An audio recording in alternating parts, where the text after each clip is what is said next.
Party کے اندر کچھ لوگ یہ بھی بات کرتے سنائی دے رہے ہیں کہ ڈار صاحب کی اگر خدمات کی ضرورت ہے تو ان کو بھی پاکستان کے اندر آنا چاہیے. تو یہ سارا جو ماحول اس وقت یہ بنتا جا رہا ہے، اور پارٹی خاص طور پر وہ ان کے جو سیاستدان ہیں جو حلقے کی پالیٹکس کرتے ہیں، اور آج کابینہ کے اندر بھی انہوں نے یہ سوال اٹھایا کہ جناب اعلیٰ ہمیں بتایا جائے کہ اب آگے کرنا کیا ہے، کیونکہ ہر روز جو ہے مہنگائی بڑھتی جا رہی ہے. ملک کی تاریخ کے اندر اس وقت بدترین جو ہے انفلیشن ہے، جو قیمتیں ہیں وہ کسی بھی جگہ کے اوپر رکتی ہوئی نظر نہیں آ رہی. لہٰذا اس کا کوئی حل بتایا جائے، اور اگر اسی انداز سے حکومت کرنی ہے تو بہتر یہی ہے کہ آئندہ انتخابات کی طرف چلے جایا جائے. لہٰذا آنے والے دنوں کے اندر ہمیں مزید اس طرح کی جو خاص طور پر حکومتی اتحاد ہے ان کے درمیان جو اختلافات آلریڈی ہمیں تھوڑی بہت خبریں مل رہی ہیں، تو یہ مزید یہ جو اختلافات بڑھتے ہوئے نظر آئیں گے. اس کی وجہ یہی ہے کہ موجودہ معاشی جو حالات ہیں ان کا بوجھ کیا سب نے مل کے اٹھانے ہیں، کہ یا سارے کا سارا جو سیاسی اس کا نقصان ہے نون لیگ کی قیادت کو ہی اٹھانا پڑے گا. اس کے ساتھ ساتھ جو ہے محترم اس وقت جو پرائم منسٹر شہباز شریف صاحب ہیں وہ بھی سین سے غائب ہیں.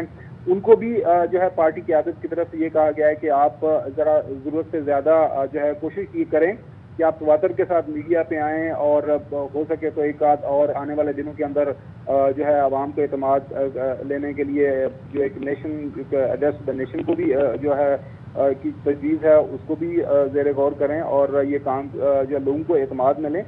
آپ دیکھتے ہیں کہ اب نون لیگ کی قیادت آنے والے دنوں کے اندر کیا فیصلے کرتے ہیں، لیکن فی الوقت جو اطلاعات مل رہی ہیں وہ یہی ہیں کہ پارٹی کی قیادت پریشان ہے، کیونکہ معاشی حالات ان کی بالکل اس وقت جو ہے قبضے میں نہیں آ رہے. ٹھیک ہے خاور گھمن صاحب، بہت شکریہ.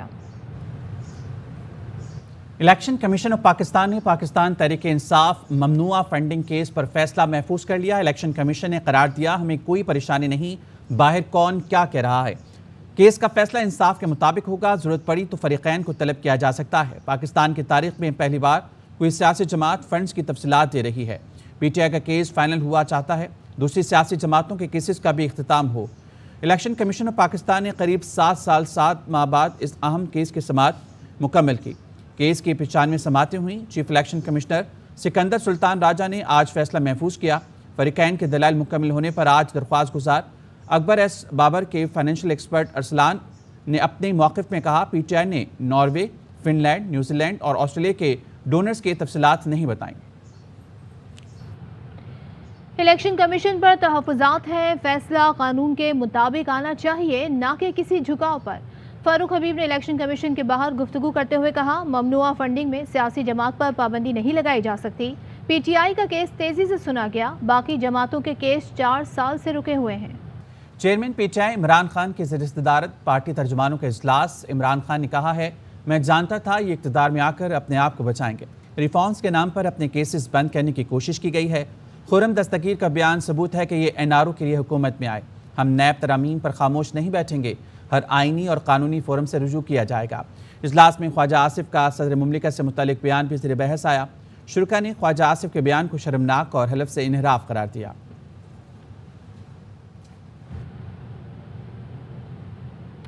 شہباز حکومت کی خود کو این آر او 2 دینے کے لیے نیب قوانین میں تبدیلی. چیئرمین پی ٹی آئی عمران خان آج شام 5 بجے بنی گالہ میں پریس کانفرنس کریں گے.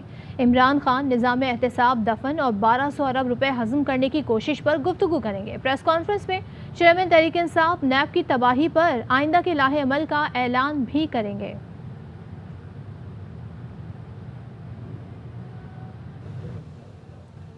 الیکشن ترمیمی بل اور نیب آرڈیننس ترمیمی بل کی منظوری. حکومت کا دونوں بلوں کے گیزٹ نوٹیفیکیشن جاری کرنے کا فیصلہ.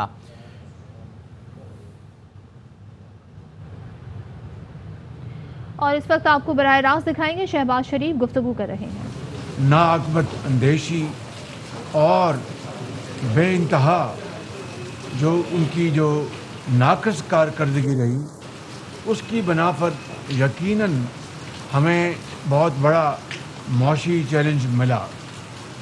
اور اس میں سب سے بڑی بات یہ تھی کہ دنیا میں تیل اور پٹرول کی قیمتیں آسمانوں سے باتیں کر رہی تھیں، لیکن پچھلی حکومت نے جاتے جاتے ان کی قیمتیں کم کر کے نہ صرف ایک کا آنے والی حکومت کے لیے ایک جال بچھایا جو کہ 100% بد نیتی پر تھا۔ اگر ان کو عوام کی کوئی خوشحالی کی، ان کو ان کے مسائل کی کوئی ان کو درد ہوتا تو وہ 3.5 سال جو حکومت کرتے رہے تو وہ کوئی تو مثال چھوڑ جاتے جس سے ہم یہ کہتے ہیں کہ واقعی انہوں نے عوام کی بہبود کے لیے کوئی کام کیا۔ اس کے علاوہ دنیا میں جو معاشی صورتحال آپ دیکھ رہے ہیں کہ بے پناہ گمبھیر ہے، عالمی قیمتیں وہ بڑی تیزی سے بڑھ رہی ہیں، تیل کی، پیٹرول کی، اور اسی طرح دوسری جو اجناس ہیں ان کے حوالے سے بھی ہم نے اس بجٹ میں الحمدللہ یہ فیصلہ کیا کہ جہاں پر ہم نے قیمتیں ہمیں مجبوراً بڑھانی پڑی تیل کی اور پیٹرول کی، دل پہ پتھر رکھ کر وہاں پر ہم نے 7 کروڑ لوگوں کے لیے ہم نے ریلیف مہیا کیا، جو بشپ کے ذریعے 2000 روپے مہینہ وہ ہیلپ لائن سے اب کروڑوں لوگوں کو وہ 2000 روپے مہینہ ان کو دیا جا رہا ہے۔ اس کے علاوہ ہماری جو پالیسی ایشو جو ہم نے بنایا ہے اس میں ہم نے یہ فیصلہ کیا اس بجٹ میں کہ ہم غریب آدمی کے اوپر بوجھ جو آیا ہے اس کو ہم بانٹیں گے، اور جو صاحب ثروت ہیں جن کو اللہ تعالیٰ نے بے پناہ نعمتوں سے نوازا ہے ان کو ہم ٹیکس لگائیں گے، چاہے وہ ون ٹائم ہو، تاکہ عام آدمی کو، غریب کو، بیوہ کو یہ یقین ہو جائے کہ اگر ان کے اوپر بوجھ آیا ہے اور یہ حکومت جو کولیشن کی حکومت وہ ان کا بوجھ بانٹنے کے لیے مختلف اقدامات سے ان کو ریلیف دے رہی ہے، وہاں پر جو امیر ترین جو طبقے ہیں ان کے اوپر بھی ہم ٹیکس لگا رہے ہیں، اور مجھے امید ہے کہ وہ خوشی کے ساتھ اس موقع کے اوپر وہ قوم کا ساتھ دیں گے اور احسان اور قربانی کا مظاہرہ کریں گے، اور اس کے ذریعے ہم انشاءاللہ کئی 100 ارب روپے ٹیکس جمع کریں گے۔ میں سمجھتا ہوں کہ ہم نے بہت ہی زیادہ مشکل حالات میں یہ ذمہ داری سنبھالی ہے، اور انشاءاللہ اس ذمہ داری کو انشاءاللہ ہم نبھائیں گے۔ مشکل اور بولڈ فیصلے ہم نے کیے ہیں، مزید بھی اگر ہم کرنے پڑے تو کریں گے تاکہ اس ملک کی جو معیشت ہے اس کو سدھارا جا سکے اور پاکستان کی معیشت کو مضبوط کر سکیں۔ اس کے لیے ہم انشاءاللہ کسی بھی قدم سے نہیں ہچکچائیں گے، اور ہمیں اللہ تعالیٰ کے ہاں پوری امید ہے کہ عوام کی دعاؤں کے ساتھ اور کولیشن کی یہ حکومت ہے وہ اخلاص کے ساتھ انشاءاللہ ان مراحل کو عبور کرے گی، اور آپ کو، عوام کو انشاءاللہ آنے والے وقتوں میں ضرور ان مشکل فیصلوں کے بعد اچھا وقت آئے گا جس کے لیے ہم شبانہ روز محنت کریں گے اخلاص کے ساتھ، ایمانداری سے۔ باقی نتائج اللہ تعالیٰ کے ہاتھ میں ہے، لیکن مجھے پوری امید واثق ہے کہ انشاءاللہ اچھا وقت آئے گا۔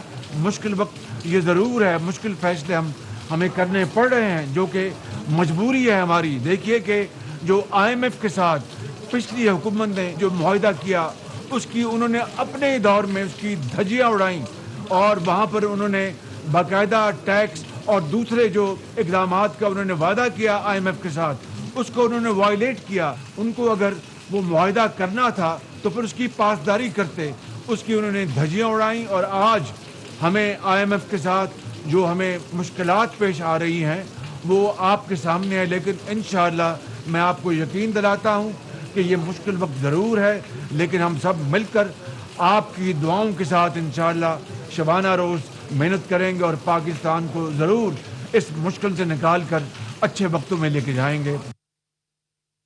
وزیر اعظم آپ ملاحظہ کرے تھے، وزیر اعظم کی گفتگو آپ ملاحظہ کریں تو انہوں نے کہا دنیا میں پیٹرول اور تیل کی قیمتیں آسمان سے باتیں کر رہی ہیں۔ پچھلی حکومت نے جاتے جاتے پیٹرول سستا کر کے آنے والی حکومت کے لیے جال بچھایا۔